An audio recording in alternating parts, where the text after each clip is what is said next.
જાય છે. બસ આવી રીતે જ મેં ટ્રાય કર્યું પણ માની જ નહીં શકે.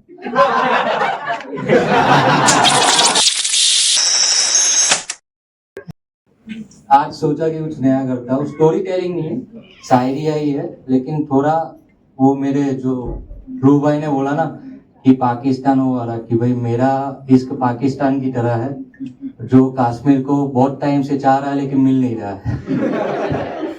तो यहाँ पे किसने अधूरा मतलब किसने एक तरफा प्यार किया है भाई? वो तो हम बचपन से ही करते आ रहे हैं.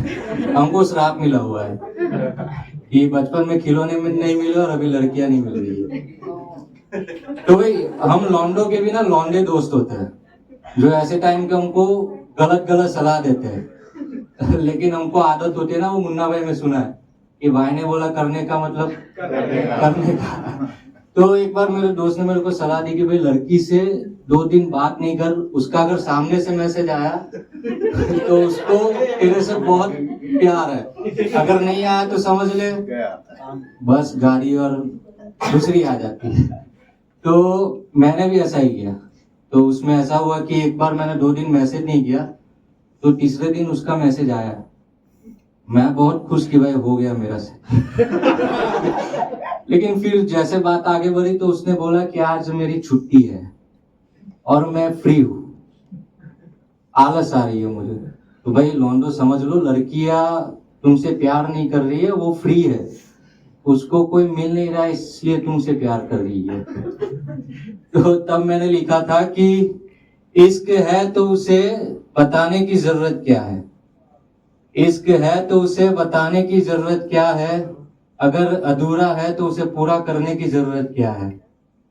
कहते हैं कि एक तरफा मोहब्बत भी निभाई जा सकती है, कहते हैं कि एक तरफा मोहब्बत भी निभाई जा सकती है, अगर एक तरफा ही है तो मुझे वो इंसान की भी जरूरत क्या है.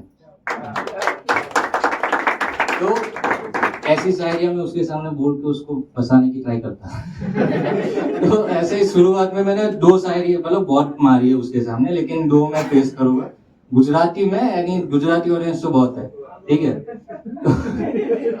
तो पहली है कि હું શાયર છું તારા પ્રેમનો, કે હું શાયર છું તારા પ્રેમનો, કોઈ કવિ નથી કે તારા ઉપર કાવ્ય લખી દઉં. કે હું શાયર છું તારા પ્રેમનો, કોઈ કવિ નથી કે તારા ઉપર કાવ્ય લખી દઉં. હું તો ફક્ત ચોર છું તારા દિલનો, કે હું તો ફક્ત ચોર છું તારા દિલનો, કોઈ આતંકવાદી નથી કે તારા ઘરની રેકી કરી દઉં.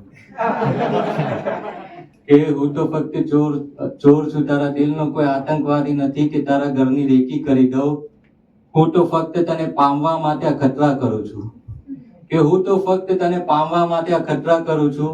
હું કોઈ અસામાજિક તત્વ નથી, કે હું તો કોઈ સામાજિક તત્વ નથી કે તને બધાની સામે બદનામ કરી દઉં. અને એક બીજી હતી એ પણ ગુજરાતીમાં છે, તો થોડું કહેજો વાહ વાહ તો મને વિડીયોમાં આવી જાય. તો તમને જોતાની સાથે જ મારી આ આંખો શરમાઈ જાય છે, કે તમને જોતાની સાથે જ મારી આ આંખો શરમાઈ જાય છે, વારે વારે બસ તમારી જ યાદ આવી જાય છે. ખબર છે મને કે એક મુલાકાત નથી નસીબમાં, ખબર છે મને કે એક મુલાકાત નથી નસીબમાં, છતાંય વારે ઘડીએ બસ તમારી જ રાહ જોવાઈ જાય છે. અરે હા, મારા મનનું તો હું કહી દઉં છું, કે મારા મનનું તો હું કહી દઉં છું, પરંતુ તમારા મનનું તો તમારી આંખો કહી જાય છે. બસ આવી રીતે જ મેં ટ્રાય કર્યું પણ માની જ નહીં શકે. તો એ માની નહીં ને, તો ઘણું ટ્રાય કર્યું મેં. છેલ્લે મેં એક લાસ્ટ ટ્રાય કર્યું કે આ લાસ્ટ ટ્રાય નથી, મેં શાયરી ટાઈમે લખી માનતી નથી ને ત્યારે, कि नए रास्तों से कभी गुजरा नहीं करते, कि नए रास्तों से कभी गुजरा नहीं करते, अपनों से कभी मुंह मोड़ा नहीं करते, कि नए रास्तों से कभी गुजरा नहीं करते, अपनों से कभी मुंह मोड़ा नहीं करते. कहते हैं इश्क में जरूर जलील तो होना ही पड़ता है, कहते हैं कि इश्क में जलील तो होना ही पड़ता है, अगर इश्क है तो उसे कभी छोड़ा नहीं करते. मैं इतना ट्राई किया तो एक टाइम आया कि वो मान गई. बहुत बहुत मेहनत की. 4 साल 5 साल बहुत अच्छे गुजरे। फिर वही होता है ना कि भाई वो हमारी कहानी मतलब वो फिल्म तो है नहीं कि भाई वो अमरीश पुरी आके बोलेगा जा सिमरन जा जी ले अपनी जिंदगी। हमारा वो मोहब्बत वाला अमिताभ बच्चन था, लड़की मर जाए फिर भी बोलेगा भाई जान दे, मरती है मरने दे, कोई दिक्कत नहीं है। तो अब मैंने लिखा था तो ऐसा है कि मैं तड़प रहा हूँ यहाँ उसकी आस में, कि मैं तड़प रहा हूँ यहाँ उसकी आस में, वो भी क्या करती जो फंस गई थी धर्म और जात में, वो भी क्या करती जो फंस गई थी धर्म और जात में। मैं तो उसके लिए लड़ने को तैयार था सबसे, कि मैं तो उसके लिए लड़ने को तैयार था सबसे, पर आखिर में वही होता है ना कि उसके बाप की इज्जत आ गई मेरे पाँव में। फिर सोचा मैंने कि छोड़ दूं ये सारे चीजें, कि सोचा मैंने कि छोड़ दूं ये सारे चीजें, पर क्या करता कि फंस गया था मैं वो अधूरे इश्क के जाल में। तो यही चीजें हो रही थी, वो उसके घर वाले माने नहीं, फिर वही धर्म और जात सारी चीजें खराब हो गई, अकेला हो गया।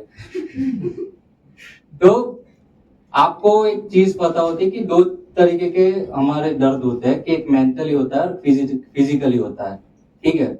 तो उसके ऊपर मैंने एक जो फिजिकली दर्द होता है, जाकिर साहब ने बोला है कि हमको पता चल जाता है, लेकिन जो मेंटली दर्द होता है ना उनको पता नहीं चलता। तो एक्चुअली दर्द क्या होता है, तो उसके ऊपर है कि घर की जिम्मेदारियों में कभी खुद को खोते देखा है, कि घर की जिम्मेदारियों में कहीं खुद को ही खोते देखा है कभी, कि नए घर की खोज में वो पुराने यारों को खोते देखा है कभी, कि चलो गैरों को बदलते तो देख लिया, कि चलो गैरों को बदलते तो देख लिया, कभी अपने यार को बदलते देखा है कभी, कि कभी अपने यार को बदलते देखा है कभी, कि अगर उससे ही बिछड़ने को आखिरी दर्द मानते हो तुम, कि उससे ही बिछड़ने को आखिरी दर्द मानते हो तुम, तो अपने महबूबा को किसी और की बाहों में देखा है कभी।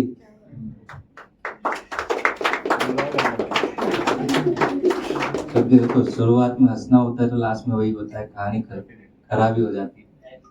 तो वही था कि भाई हम दोनों के प्यार कुछ अलग ही था, उसकी तरफ से अंत हो गया और मेरी तरफ से अनंत हो गया।